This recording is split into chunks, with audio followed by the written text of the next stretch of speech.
Hello everyone, welcome to part 9 of this ongoing series on operating systems. So in this video we'll be talking about the various services which are offered by operating systems. So when we talk about the various services which are offered by operating systems, we can like broadly classify them into two major classes. So the first class is talking about the services which are provided by operating systems to help the users. And the second group is basically to ensure that there is efficient operation of the system itself. So we'll go over each of these groups and what all services fall under each group in like detail in the coming slides. So when we talk about the various services for users, the operating system provides, so these are listed down here.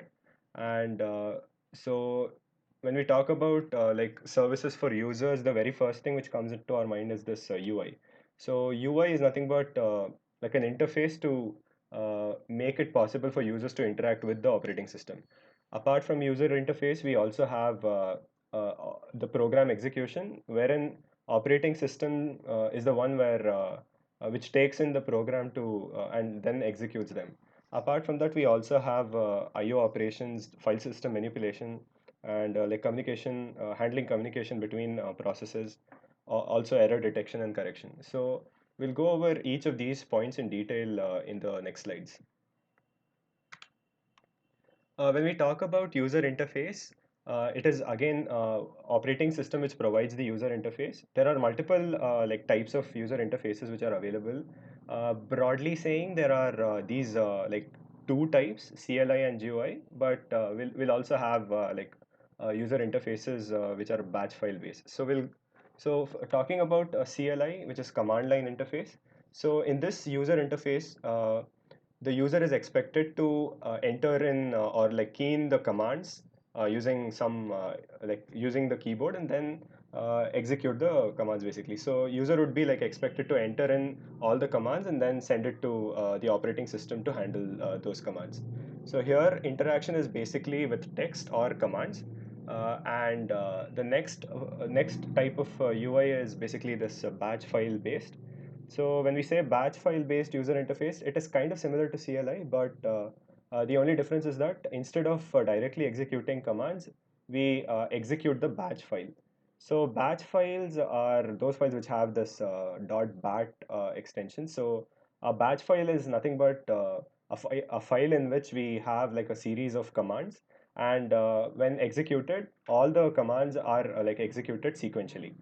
So line by line, all the commands will be executed, and operating system will continue executing until there are no more commands left, or operating system can also like stop executing if at all there is some error in one of the like intermediate commands in the batch file. That is batch file based UI. And the third one is the most popular one, which is GUI, graphical user interface.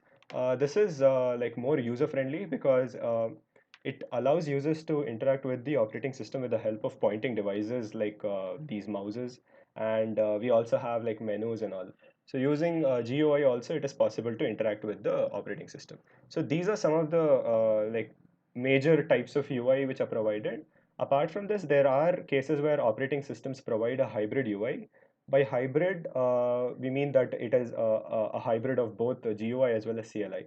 So it would be mostly GUI, but CLI would be provided as a special program, which the user would have to like run in order to like run the CLI. So here is an example of an operating system which has CLI as its UI. This is MS-DOS. If you see here, user would have to like enter in the commands. So these are some of the commands which user is entering. For example, this directory command user will enter, and OS will like provide all the list of like directories or like files. And the next type is like Windows, which is like an OS with graphical user interface. So here, if you see, we have like menus, and it also provides these pointing devices and all. So when we come to the next like service which is provided by operating system is this program execution. So whenever when we say program execution, it is nothing but loading the program to RAM for execution. So it is the operating system which handles this program execution. And apart from program execution, the termination of program is also handled by operating system. So assuming the termination is like normal, then in that case, whatever program was loaded to RAM should be like cleared from RAM. And in case of abnormal termination, uh, operating system would just like show some kind of error code, and then it'll just like do some abnormal termination. So whenever we just like click on some application, in the background it is the operating system which loads the program to RAM and then executes it. So that is regarding this program execution. And when we talk about the third service which is provided by operating system, it is the IO operations. So whenever we run any program, it would basically need some kind of IO operations to be performed in it. So for example, if we consider games, so we'll just like double click on a game, and operating system will load that game to RAM for execution, and this game would start. But it would actually wait for some kind of IO operations to like proceed. For example, if you want to like open up settings, then you'll have to like type in, I mean, use your keyboards or like mouse or something. And that handling of IO operations is again made possible by operating systems.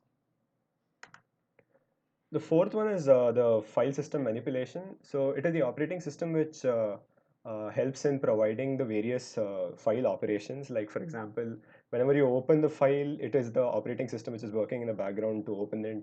And similarly, when you are closing it, whenever you write it, so it is the operating system which handles all the like writing part, reading part, and also saving it. Whenever you delete it, it is the operating system which is like helping in deleting like the files, and also searching the files. And also operating system provides various permissions for files, so that some users only can access some kind of files. So there are like restrictions which are also possible to be like provided using operating systems. So these are some of the basic file operations. There are like many other file operations also which are provided by these OSs. The fifth type of service is this communication. So when we say communication, it is nothing but the communication between processes. So here, two processes within one single computer may need to have like some kind of communication between them. That would also be like made possible by operating system. So operating system will try to like set up this communication between the two processes. And apart from that, there might be cases where two computers are connected with some kind of network, and one process in some computer would might want to like communicate with some other process in some other computer. So there also this process communication is made possible by the operating systems in these two computers. The sixth service is it talks about error detection and correction. So when we say error detection, these could be like errors which are there in CPU or in like memory hardware. Say there was some kind of power loss. So operating system should be able to like handle that. And there might be errors in IO devices. If we consider a printer as an IO device, error, for example, could be like there is no paper in the printer. Or also we might have like errors in the user programs itself. Like for example, there might be certain like memory addresses which are illegal to access.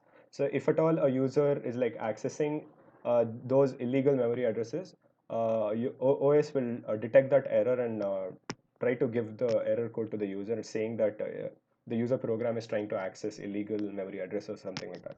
And apart from that, there might be cases where operating system itself tries to correct the errors by like terminating the program, or if at all termination is not possible, then it operating system might like abruptly stop all the programs which are running, or it can like restart the computer or whatever. So those are the error detection and correction mechanisms which are like provided by operating systems. Like for example, this is one of the ways in which operating system handles some kind of error. So if at all there was some problem, and if operating system wasn't able to handle it, it will just restart the computer. So those were some of the operating system services which are provided for the users especially. And there are I mean, there are some more types of services which are meant for having like an efficient operation of the system itself. So here we talk about resource allocation. And then operating system also maintains some kind of accounting. It also provides protection and security. So we'll go over each of these points in detail now. When we talk about resource allocation, this usually comes to picture when we talk about cases where multiple users are accessing same resource. For example, assuming there is like a printer and one printer is being accessed by say like 5 or 6 users, and if at all like all of those users want to like print at the same time, then operating system would have to handle all the requests in some kind of way. For example, it may use this first in first out algorithm or some kind of algorithm to like provide this resource to all the users. Apart from this, there might be cases where multiple processes are accessing the same resource at the same time. In that case also, operating system may use some kind of algorithm. Like for example, they have these CPU scheduling algorithms like shortest job first or FIFO, etc. So it just like picks up one of the algorithms which is like most suitable, and then it tries to provide a resource to all these processes which are trying to request for resource. So that job is again handled by operating system. And apart from that, there might be like some kind of statistics which are related to the usage of resources by the users. Like for example, how much amount of resource one user is using, or what all resources a user is using. So all those statistics are also maintained by operating systems. So this stats can be like used for billing purposes, or may also be used to like reconfigure systems to try to improve the computing services. So when we know that some user is making use of say like is abruptly using more amount of resources, then in that case we can try to reconfigure the system. Or if at all uh, a user is using multiple resources, then it can be like used for billing purposes also here. The third thing is about protection and security. So when we say protection, it is nothing but access given, like access to the system should be like controlled here. So when we say access to system, we are basically talking about multiple users using the same system. So here, if you have a multi-user system, uh, there might be like certain content which is authorized only for certain users, and any unauthorized users aren't allowed to access the unauthorized content. So basically, that kind of protection is provided by operating system. Apart from that, operating system also makes sure that there is no interference between two processes, or between a process and even the operating system itself. So that kind of protection mechanism is provided by operating system. And apart from that, we also have security. So when we say security, it is basically the security from the outsiders. So in order to access a system, the user should be able to like show that he has the authorization. So the most basic example would be like a password. So whenever a valid password is provided, it means that that user has authorization and he can like access that system. So all these kind of protection and security mechanisms are provided by operating system.